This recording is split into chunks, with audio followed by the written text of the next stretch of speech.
In Seattle elections, dark money follows competition, not democracy vouchers. Research finds independent spending is up in cities with and without public financing for local campaigns, and democracy vouchers are delivering on their people power promise.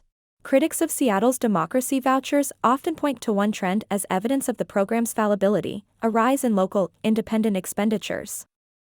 That is, dark money campaign funding vehicles like super PACs. Despite their upsides, critics say, vouchers have simply pushed millions of big donor dollars from official campaigns into less transparent and accountable forms, rendering the program a waste of money. Sightline led the design of the Democracy Voucher Program and has promoted and studied it for more than a decade. So, I wanted to check this accusation, and found it unwarranted.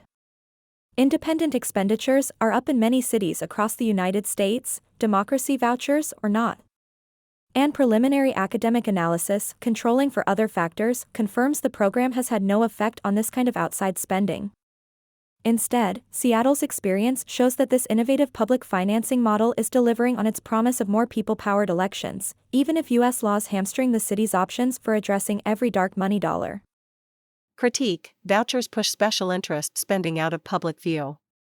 From the inception of the program, opponents raised fears of spending from outside groups, special interests not affiliated with official campaigns.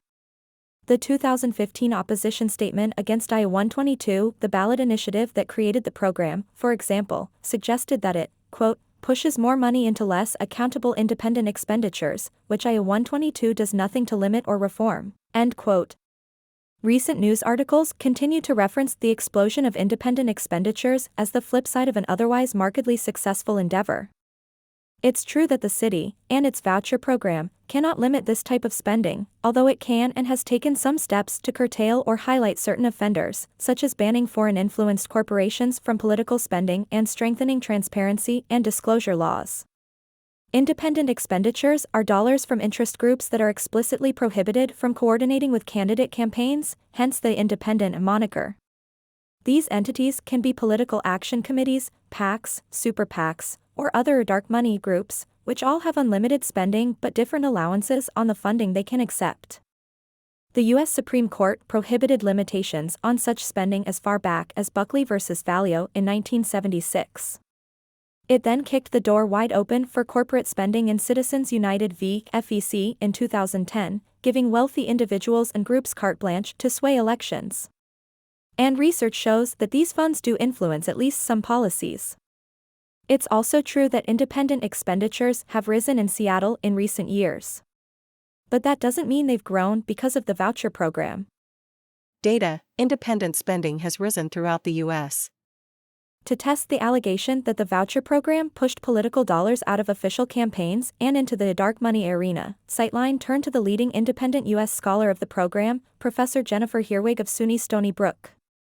Her research casts doubt on the claim, showing that independent expenditures have increased in many cities in recent years, some much more dramatically than in Seattle. Independent expenditures, increasingly from ideological super PACs, have exploded in U.S. politics over the past decade, including infiltrating local elections in the years directly following the 2010 Citizens United decision. Contributions to super PACs grew more than 30-fold from $40.1 million in 2012 to $1.3 billion in 2024, according to one report. According to another, spending doubled from 2020 to 2024 alone. Notably, these dollars are difficult to track, and reported figures likely underestimate the growth. Seattle and other nearby cities are not immune to this trend, nor is Seattle uniquely vulnerable to these outside campaigns. To study whether Seattle's independent expenditures increase bore any connection with the city's democracy vouchers, Professor Herwig and researcher Anna Campbell collected data on independent expenditures in large California and Washington cities.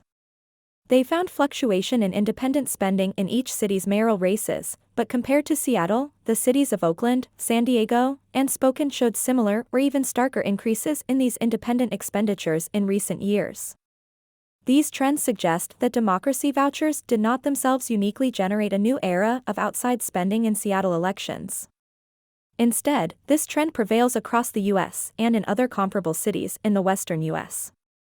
A separate and more limited study from Common Cause California similarly found that contribution limits on their own, which are also a component of the Democracy Voucher Program, do not increase independent expenditures.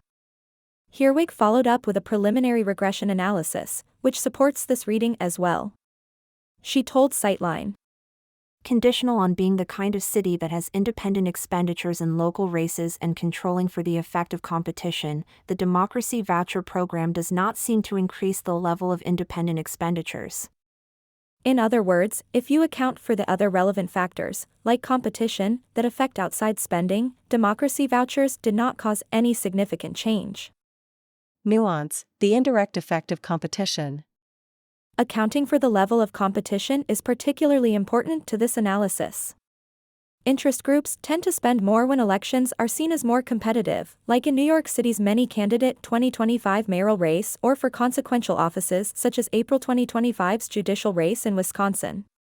Or, say, in places where the keys to a competitive race are available to more candidates, which democracy vouchers have offered in Seattle. And it's true, Seattle's Democracy Voucher Program has increased competition, with more candidates running and decreased incumbent vote margins. This finding corroborates prior studies that reached similar conclusions. Public financing programs increase electoral competition. Most voters view this as a good thing, they get more real choices, and their support of a candidate they like matters to the outcome of the race. In short, that increased competition may have inadvertently led to an increase in independent expenditures, but it's not a direct effect of money being pushed out of the public realm. Takeaway: democracy vouchers do tip the scales for healthier local elections. Contrary to fears from critics, appropriate comparison data shows that vouchers have not pushed big dollars from candidates' coffers into super PACs. While democracy vouchers haven't seemed to influence the flow of independent expenditures up or down in Seattle, they have changed the ecosystem of local campaigning. They've enabled many thousands more Seattle residents to donate to city elections, encouraged candidates to reach out to more voters, and even increased voter turnout. Democracy vouchers have successfully curtailed big campaign donations from a select few wealthy donors in favor of many smaller donations from everyday people. This outreach means voters have other information sources besides a barrage of expensive ads, so independent spending might matter less. As the Democracy Voucher Program continues to shape the landscape of Seattle elections, this year and, if voters approve the levy renewal this August, for at least another 10 years, independent expenditures are assumably sure to persist. But so too, hopefully, will the newly empowered voices of thousands more Seattleites using their democracy vouchers to propel candidates they believe in. Endnote: thanks to Dr. Jennifer Herwig and Anna Campbell for their research and data analysis. For further notes on analysis methodology, please see the article's full text online at www.sightline.org.